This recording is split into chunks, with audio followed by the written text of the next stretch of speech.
Greetings, ladies and gents, and welcome to this latest episode of Tales from Outer Space, taken from the subreddit HFY. The links to all the stories will be down below, and as always, I hope that you enjoy. And if you do, please consider subscribing. Story number 1. When Uplifting Humans, a Guide. Written by JakalDX. Species designation, human uplift attempts. Post-uplifting attempt, log 1. Do not give humans access to genetic manipulation information, whether for diseases or otherwise. The tested individuals created something they call Pokemon, creatures based on their own animals that have given extreme dangerous abilities to one of them. Something they called Pikachu has shut down the facilities. Life support systems have failed. I'm using the power to send out this message along with an escape pod. Please heed my warning. Post-uplift attempt log number 2. After removing all genetic information and testing from the humans, we began the IES, Innate Engineering Skills Test.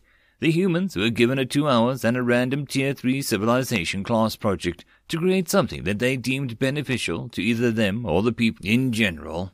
Results listed down below. Subject 1. Subject 1 used parts from the automated vacuum to create what they called a Stabba-Roomba. The device spun around one of its fan blades above the object as it went around the test chamber. It took the security team to secure it and disable it. The test subject was taken into psych evaluation and determined whether it was normal or not. Subject number 2. Subject number 2 was given a blower tool traditionally used for clearing debris after construction or mining. The subject used the power station attached to the room, as they called supercharge the machine, as it began to load different scraps of unused material into it, and fired them at the walls at extremely dangerous speeds. The subject was also taken for a psychiatric evaluation. Subject number 3. Subject 3 told testers that they had prior coding knowledge and so was allowed access to a computer with a regular helper AI. The subject, using the helper AI, managed to gain access to the facility's systems, all the while pointing out various back doors, saying, man, you guys got some crap security. Something, he explained to us, was necessary. After him giving a 1-hour lesson to our technology department heads about the importance of it and how we do it, he shocked at how deceptive these humans could be, that they would have to prevent people from gaining unlawful access to their systems. By order of the Interspecies Relations Committee, all uplifting tests involving these humans are to be suspended until further notice. End of story. Story number 2. So, you're a real human. I've heard scary things about you. Written by evillittleweirdguy. Papa, what is that? I've never seen one before. To someone from the outside the galaxy, the scene before us might have seemed a joke. A bustling marketplace filled with 7-8-foot-tall behemoths with muscles and plates, filled with pointed teeth and sharpened claws, and, given a wide berth, a squishy, small, hairy creature with no claws or teeth for eating only. That's a dangerous creature there, daughter. Best to avoid it. But, Papa, that doesn't even have a real hide. I could strike it even with my claws, as dull as it is. It's not that I'm much taller than me. Can I at least say hello? I think we could do that, love. No poking, though. My spawn turned gleefully and started pulling me over towards the human. Thank you, Papa. Hey, you over there. The creature turned and smiled at us. With itself was enough to cause my child to falter slightly.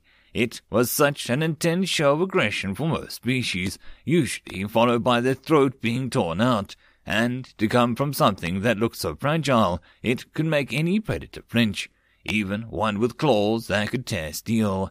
Ah, aren't you a cutie? The creature exclaimed. Is this one of yours? It asked, looking between me and my child. Yes. You're a human, right? A real human. My child's eyes went wide. Yep. Real as it gets. Don't even have implants. Imagine my parents' surprise when I started talking fluent Zelga with no translator.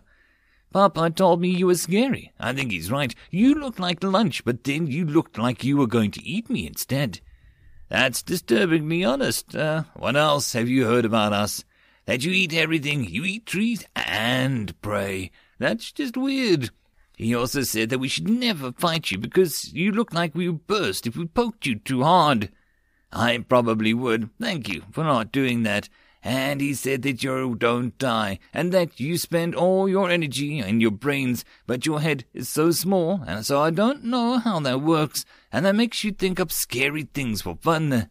We even make movies of them. That's the humans love watching scary things of other humans come up with. But why? Well, we are not soft and squishy, and are sometimes like prey, but then we are like predators too. But you don't have claws and teeth. You don't have the real hide. You're right, we don't have them, so we made them. Want to see? Made yourself claws and teeth? I don't see them anywhere. The human pulled out a long leather sheath. Carefully and slowly she laid it down on the bench, and slowly she separated the sheath from the object held within. Once they'd pulled it out all the way, they laid it on the bench next to the leather, revealing the length of an impossibly sharp blackened metal. This is my claw. I was going to get a nanoblade, but they need an implant, and I'm allergic to the stabilizers, so I have to make do with a regular blade. Wow, Papa, can I get a claw like that? Maybe when you're fully grown, child. It looks so sharp that it might even damage my claws now. Yeah, it's a beauty. The nanoblades are something else, but these are like nothing else made. Solid piece of metal. Anyway, I'm glad to have met the two today. If you do ever want a claw like this of your own, there's a human manufacturer who might be able to help you. Sadly, I have to go soon. My flight home leaves in less than an hour. The human held out a flat computer slate and transferred some contact files to me, before waving goodbye and smiling, but slightly less widely this time, to my spawn, who was gurgling excitedly. We began to make our way back to our rounds. The day had already been exciting enough for me. After a few thoughtful moments, the human unsheathed the blade a few centimeters, held a small device to it for a moment, returning everything to its proper place, and then he continued home. General Purpose Handheld Fabricator, Firmware version 31.2.2. Select Action, Engrave. Select Dimensions or Scan Object. Scanning, 50%. Scan complete. Enter engraving text. Claw. Engraving complete. End of story. Story number 3. When Predator Meets Predator. Written by JakalDX. Did you hear? Did you hear?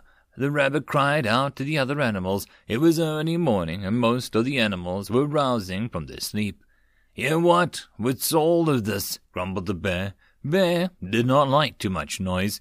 What's the matter, Rabbit? Did something happen? Deer asked, concerned. Wonderful news! Wonderful! Wonderful! The wolves have found the human camp, Rabbit proclaimed gleefully. The other animals looked at each other, mixtures of curiosity and surprise. The wolves were feared by them all, for there were always more around to fight and hunt. The humans are feared by all of them, and the same reasons. I think our problems will be solved one way or another. The wolves don't know what they're tangling with, said Squirrel. Humans can kill the smallest thing to the biggest thing. The wolves don't stand a chance. Humans are the ones in trouble, Bear grumbled.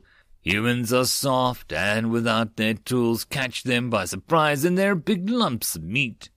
Well, either way we're going to have one less problem if once they meet, Rabbit sang. Rabbit was constantly hunted by both groups, so the opportunity for one to take care of the other just sounded perfect. Suddenly, a small, furry bolt shot out from the bushes. It was Mouse, panting and panicking. Did you hear? Did you hear? The mouse cried out to the other animals. Yes, Rabbit already told us. The wolves are going to attack the humans, Bear grumbled, laying his head down. All of the excitement was too much for this early. No! Terrible news, terrible! The wolves and the humans, they've become friends. End of story. Story number 4. Every 100 years, each civilization in the galaxy pits their fiercest predator against one another in a galaxy-wide gladiator-style spectacle. Earth predators are a laughingstock until the humans resurrect one of Earth's extinct species. Written by hnocturna. "Oh, come on, the tyranny thingy again," sneered the Clandathan. "Didn't you learn from the last tournament, or do you humans just find it amusing to waste our time?" Ken turned around to face the alien. "What do you mean?" Ken turned to look at the T-Rex. Still, he hadn't known that the Clandathian would be talking about. "Oh, no, sorry to disappoint you all, but the T-Rex won't be competing this year, Turgot." He turned back around to face his monitor, seemingly oblivious to the alien's curiosity. "Schnurt, schnurt, schnurt," came the odd-slurping laugh of Turgot. "So, you've decided to give up and not compete at all this century, huh? Just well enough for the crowd. They were bored to tears the last time around." Without raising his head from the monitor, Ken replied, No, we haven't given up. We just took a different approach this time around." Ken was a lead biopaleontologist who had taken over the lead on this project from generations of other leading scientists who had worked on this project. In fact, their competitor had been in preparation for well over 300 years. The Tyrannosaurus Rex that they had submitted last year had merely been a weak show of effort to retain the candidacy for the Centuries tournament. As confident as Ken was in their offering this year, he wanted to see the surprise and the crowd's reaction without rumors dampening it. Behind him, he could hear the Clandathians pretending to conceal their mocking of humanity's beasts. "I bet the tyranny thing is just as cheerleader than schnurt, schnurt, schnurt." The group of Clandathans had their fill of making fun of the humans and turned their return to the beast, their Farzigan trout. The intimidating beast stood over 12 meters tall. Unlike the bisymmetric creatures of most other civilizations, the trout had evolved into an ancestor with a radial symmetry, its eyes faced outwards from every direction. It had no back corner and could attack with every single angle with its razor-sharp tentacles, weighing in at 1,800 kilograms. This creature was considered merely a mid-level competitor. It had only ever passed the third stage to the top 8 competitors before falling prey to the high-level predators offered by the top civilizations. But even it had made quick work of the T-Rex, Earth's last competitor. Had barely survived 3 minutes with biting off 3 of the Faxigan's trout's 50 tentacles. Even the damage it inflicted, alien champion had held little effect due to its rapid regeneration abilities, restoring it to peak fighting ability by the time the next round had started. Many aliens who had missed their match wondered if Earth had ever sent a competitor in the first round. Ken looked over the creature briefly before dismissing it as non-threatening. He knew that Earth's competitor would make even quicker work of the champion than they had of humanity's tournament before. He glanced down at the hollow watch and called out to the team, "Time for lunch." The team quickly hurtled the T-Rex's cage to the back room where the gladiator awaited. Once the cargo store was flush against the door of the room, they pressed a button, sliding both doors open and waiting for the T-Rex to wander into the room before quickly shutting the doors again. From across the preparation hall, all the competitors heard the cry of the T-Rex as one of the apex predators quickly found its new place in Earth's food chain. Retragon, the Mobian announcer, bantered with his colleague Nari Flexargan before the first stage was about to start. He was lamenting their bad luck with his co-host as they had been chosen to host the Earthling premiere. Among the other aliens of the announcers, they had been chosen for what was expected to be the most boring of all rounds. It took hours of preparation and makeup to get ready for a broadcast for what he expected would be over in minutes. "Hardly even worth our time. Nobody's even going to be watching," he complained. "They should have advanced to the Barian Treblut and then get on with the rest of the competition," replied Neri, and Yitgren grumbled in agreement. "You're live in 5, 4... The last 3 appendages dropped one by one, signaling the beginning of the broadcast from the director. The announcement was made in a quick 180 and tried to put on the most professional show they could. "Welcome to the 20th Centennial Tournament for the Apex Hunters. We're so glad that you could join us. We'll begin the first round today." "Yes, Yitgren. It's great weather out here on the Pandoran moon as we time how long it'll take the Barian Treblo to stomp all over humanity's sacrifice this year. Here we go. The Treblo has just stepped into the Colosseum, although he really needs no introduction. I'll make one anyways, as it's bound to be more interesting than the fight is about to precede it." the Mobian snidely commented. He couldn't help giving the humans a bit of grief for wasting his time.